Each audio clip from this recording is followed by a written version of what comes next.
Just when I thought things were starting to somewhat resemble a place where we could think about getting back to normal, crazy rears its ugly head once again, and we are back in upside down bizarro world.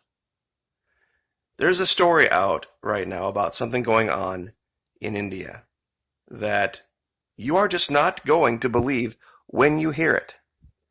Now, I had set up for today, this week sometime actually, doing a video talking about India specifically. Why? Well, they're number 2 in world population behind China, but with the current event going on around the world, they're number 11. They don't even make the top 10. And that was a question nobody was asking. 102,000 cases, 3,000 deaths, but 1.38 billion people. I mean, the percentage was just staggeringly low. So you'd have to ask yourself a question. And what got me down that road was everybody's whining about Brazil having the number 6 amount of, they're 6th in population, but the number 4 in cases. Even though in deaths, they're way, way, way, way, way, way down. And this goes to the whole thing. Actually, Kim Iverson did a really good breakdown on this yesterday about the vitamin D aspect of this. That people who spend a lot of time in the sun getting natural vitamin D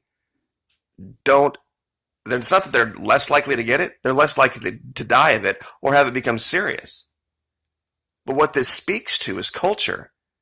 And I've said before, there are people out there right now that want to figure out a way to solve this without messing with this construct of culture they've created. The whole living inside thing, staying out of the sun, don't go to the beach, don't lift weights, don't do anything like that.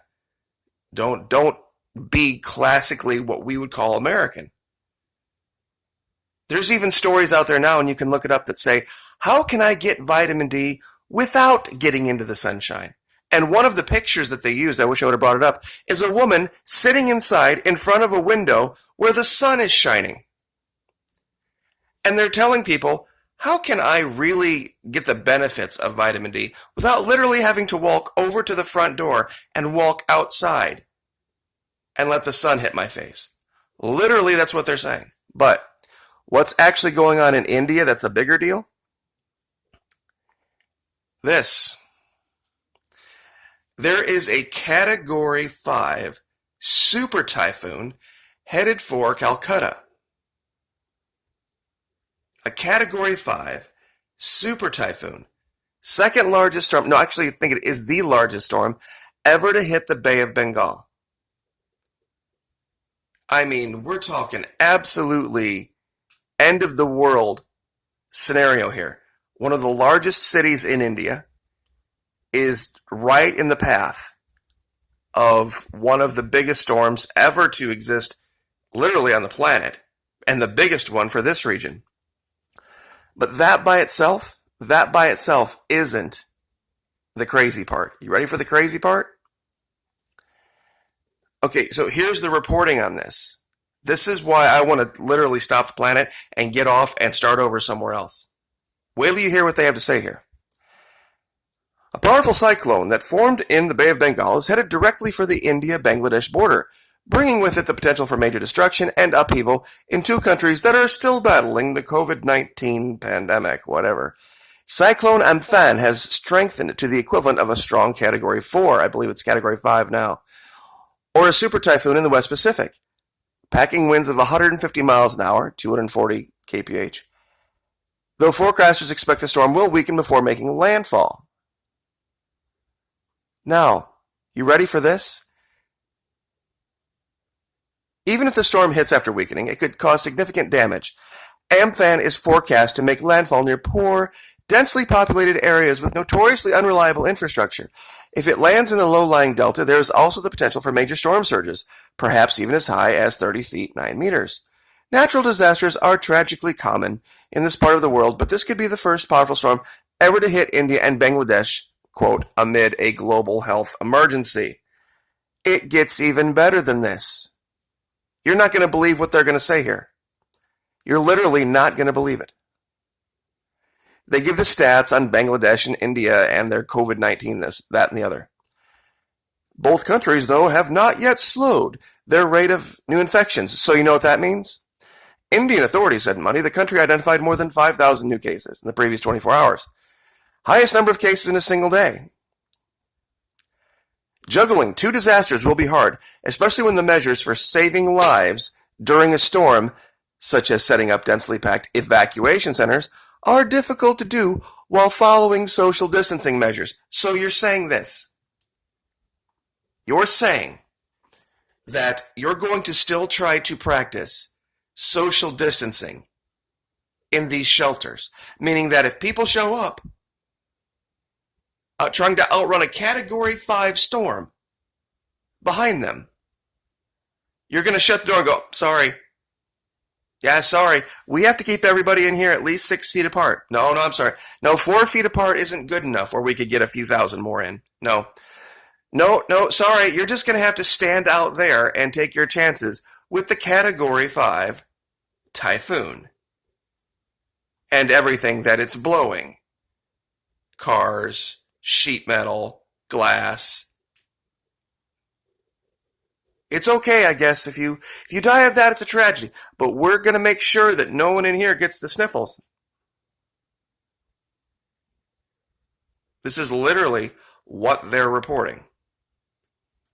That there are going to be measures taken to restrict the amount of people allowed into shelters because of social distancing when outside there is a Category 5 super typhoon.